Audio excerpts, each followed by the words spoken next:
బాధ్యత కలిగినటువంటి ప్రభుత్వం 10 రోజులు అవస్థ ఉన్నా ఇంతవరకు అంచనా లేలే. గతంలో ఎప్పుడు ఇలాంటి పరిస్థితి లేదు. తుఫాన్ వస్తే ఇమీడియట్గా అధికారులు పంపించి తుఫాన్ అనౌన్స్ చేస్తేనే, తుఫాన్ వచ్చింది 4వ తారీఖు, కానీ తుఫాన్ వస్తుందని చెప్పి సమాచారం 27వ తారీఖే రాష్ట్ర ప్రభుత్వానికి సమాచారం వచ్చింది తుఫాన్ రాబోతా ఉందని. తుఫాన్ రాబోతా ఉందని చెప్పినప్పుడు అధికారులందరూ కూడా అప్రమత్తం చేయాల్సినటువంటి ముఖ్యమంత్రి మరి గాఢ నిద్రలో నిద్రపోతా ఉన్నాడు. 4వ తారీఖు తుఫాన్ వచ్చింది, పెద్ద ఎత్తున పంటలన్నీ పోయినాయి, ఎక్కడ చూసినా నీళ్లు ప్రవహిస్తూ ఉంది, చాప అయిపోయింది. మొత్తం కూడా వరి పంట మేము చూసాం, చాప అయిపోయింది అంతా. దాని మించి నీళ్ళు వెళ్ళిపోతుంటే మొక్క వచ్చేస్తుంది గింజకి. మొన్న కలెక్టర్ గారికి వెళ్ళి అడిగితే మాకు ఇంకా గైడ్ లైన్స్ రాలేదంటాడు. అంటే 10 రోజులు వారం రోజులైనా గైడ్ లైన్స్ రాలేదంటే అసలు ఈ ప్రభుత్వం నిద్రపోతా ఉందా? ముఖ్యమంత్రి ఉల్లిగడ్డకి ఆలుగడ్డకి తేడా తెలియనివాడు ముఖ్యమంత్రి అవడం మన దురదృష్టం. ఉల్లిగడ్డ ఇది పొటాటో ఏం చెప్పాలా? ఇట్లాంటి ముఖ్యమంత్రి ఉండడం నేను చాలాసార్లు, అంటే నేను కాదు మరి పెద్దలు కూడా ఉన్నారు కాబట్టి, గతంలో ఏదైనా వరద వచ్చినా తుఫాన్ వచ్చినా వ్యవసాయ భూముల దగ్గరికి వెళ్ళి రైతుల్ని పరామర్శించి ఆ పంట చూసేవాళ్ళు. ఈ ముఖ్యమంత్రి గారి కోసం ఒక డయాస్, ఆ డయాస్ మీద నుంచుని చూసారా? ఈ ఫోటోలు చూసారా పేపర్లో? ఎప్పుడన్నా అలాంటిది ఉందా? డయాస్ వేసి ఆయన కోసం ప్రత్యేకంగా దాని మీద ఆయన పర్యవేక్షిస్తూ ఉన్నాడు, కార్పెట్ వేసి, కిందంతా కార్పెట్ వేసి ఆయన కోసం. ఇట్లాంటిది ఒక రాజస్వం అనుకుంటా ఉన్నాడు. ఏమైనా హిట్లర్కి పట్టిన గదే పడుతుంది. హిట్లర్ ఎలా చనిపోయాడు తెలుసా? ఆత్మహత్య చేసి చనిపోయాడు.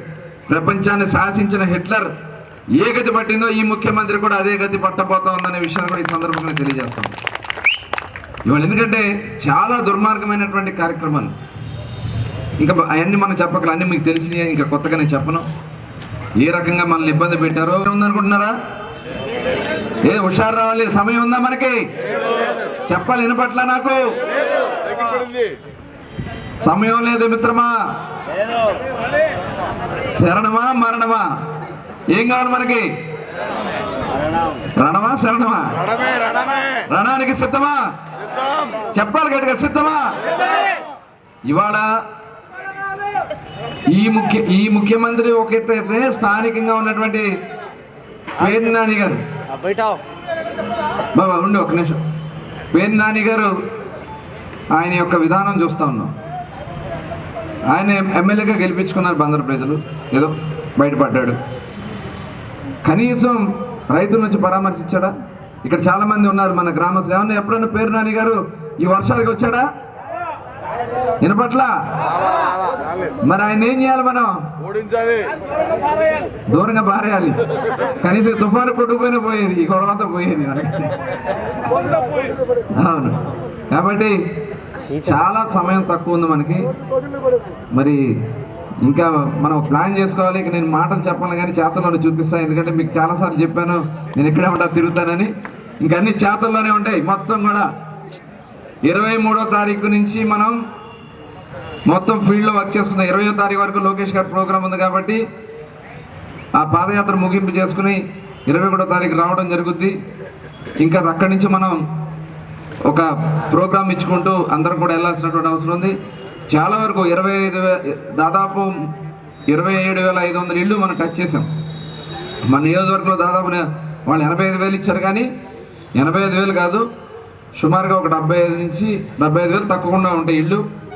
ఇప్పటికి మనం 28,000 ఇళ్ళు టచ్ చేసాం. చాలా సంతోషం. ఇంతకుముందు మన వాళ్ళు అందరూ చెప్పారు ప్రతి ఇల్లు టచ్ చేసి వచ్చేసాం, పాంప్లెట్లు అయిపోయి, కానీ ఎవరింటికి ఎవరు వెళ్ళేవాళ్ళు కాదు. కానీ బాబు గారు పెట్టిన ఓటీపీ వాళ్ళు వెళ్ళారు కదా, వెళ్ళారు, అందరూ వెళ్ళారు. చాలా సంతోషం.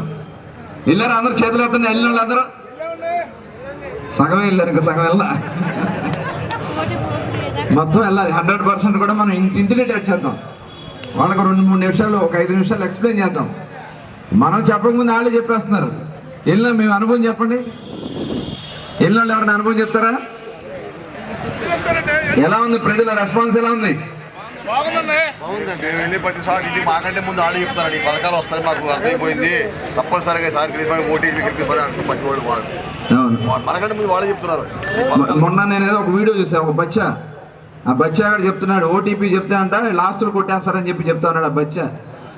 ఆ బచ్చాకు ఉంటుంది రేపు ఏం చూపిస్తాము. ఎవరిని వదిలే సమస్య లేదు. ఎవడైతే ఇవాళ తెలుగుదేశం పార్టీ నాయకుల్ని కార్యకర్తల్ని ఇబ్బంది పెట్టినటువంటి ఎవరిని అంటే వాళ్ళకలాగా చేయలేదు, చేయాల్సిన రీతిలోనే చేద్దాం, కానీ దాంతోపాటు ప్రజలకి న్యాయం చేద్దాం. అదేవిధంగా ఏదైతే ఇప్పుడు చెప్పినటువంటి కార్యక్రమాలు రేపు లోకేష్ గారి దానికి మనం సుమారుగా 19వ తారీఖు బయలుదేరాల్సి వస్తుంది. ఎంతమంది వెళ్దాం ఏంటి అనేది, గ్రామాల వారికి ఎంతమంది వస్తారు, అదేవిధంగా టౌన్లో డివిజన్ల వారికి ఎంతమంది వస్తారు, వాళ్ళకి కావాల్సినటువంటి వెహికల్స్ ఎలా ఏర్పాటు చేసుకోవాలి. ఎందుకంటే చాలా దూరం, దాదాపు 500 కిలోమీటర్లు వస్తుంది. విజయనగరం జిల్లా అంటే విశాఖపట్నం బోర్డర్ వస్తుంది. నెల్లిమర్ల నియోజకవర్గంలో పోలిపల్లి గ్రామం. ఎందుకంటే మన ఆంధ్ర యూనివర్సిటీ గ్రౌండ్ ఉంటుంది. ఆంధ్ర యూనివర్సిటీ గ్రౌండ్లో జగన్మోహన్ రెడ్డి మీటింగ్ పెడతాడు, మొన్న అమిత్ షా గారు వచ్చి మీటింగ్ పెడతాడు. కానీ తెలుగుదేశం పార్టీ వాళ్ళకి మట్టికి పర్మిషన్ ఇవ్వరు. మన అప్లికేషన్ పెడితే పర్మిషన్ ఇవ్వాల. ఇంతకంటే దుర్మార్గం ఇంకోటి ఉండదు. ఈయనేమో ఆర్టీసీ బస్సులు పెట్టుకుంటాడు. మనం ఆర్టీసీ బస్సులు డబ్బులు కడతామన్నా ఆర్టీసీ బస్సులు ఎవరు. మనం ఇచ్చాం గతంలో జగన్మోహన్ రెడ్డి సభలు పెట్టుకున్నప్పుడు ఆర్టీసీ బస్సులు కూడా ఇచ్చాం. డబ్బులు కట్టుకుంటే ఎవరికైనా ఇవ్వాలండి. కానీ దురదృష్టం అయినా కూడా ఇప్పటి వరకు ఈ 4.5 ఇంకా అయిపోయింది, ఇంకా 2 నెలలు ఎలక్షన్స్ కాబట్టి 4 సంవత్సరాల 10 నెలల కాలంలో తెలుగుదేశం పార్టీ ఏ సభ పెట్టినా తెలుగుదేశం పార్టీ కార్యకర్తలు నాయకులు సైకిల్ మీద కూడా వచ్చారంటే అది తెలుగుదేశం పార్టీ కార్యకర్తల యొక్క నిబద్ధత. నడిచి కూడా వచ్చారు, నేను చూసా ఒంగోలు సభ. కానీ రాజమండ్రిలో అయితే అసలు గాల్పు వచ్చారు కదా. రాజమండ్రి మనం చూసే మహానాడికి ఎంత గాల్పు అంటే నుంచుంటే మొహం కాలిపోతుంది. అలాంటి సభలో కూడా మరి చాలామంది స్వచ్ఛందంగా వాళ్ళు రావడం జరిగింది. మళ్ళీ మనం రేపు సభను కూడా విజయవంతం చేసుకుంటే ఇంకా అక్కడి నుంచి ఇంకా లోకల్ కానీ మనకు ఉంటాయి కాబట్టి రేపు 19వ తారీఖు మనం ఇక్కడి నుంచి బయలుదేరే విధంగా అవసరమైతే నైట్కి బయలుదేరి వెళ్దాం. పొద్దున్నకి అక్కడ చేరుకుంటాం. మధ్యాహ్నం నుంచి సభ ఉంటుంది. లోకేష్ గారితో పాటు కూడా మనం అక్కడ కొంతసేపు పాదయాత్రలో కూడా పాల్గొన్నట్లుగా ఉంటుంది.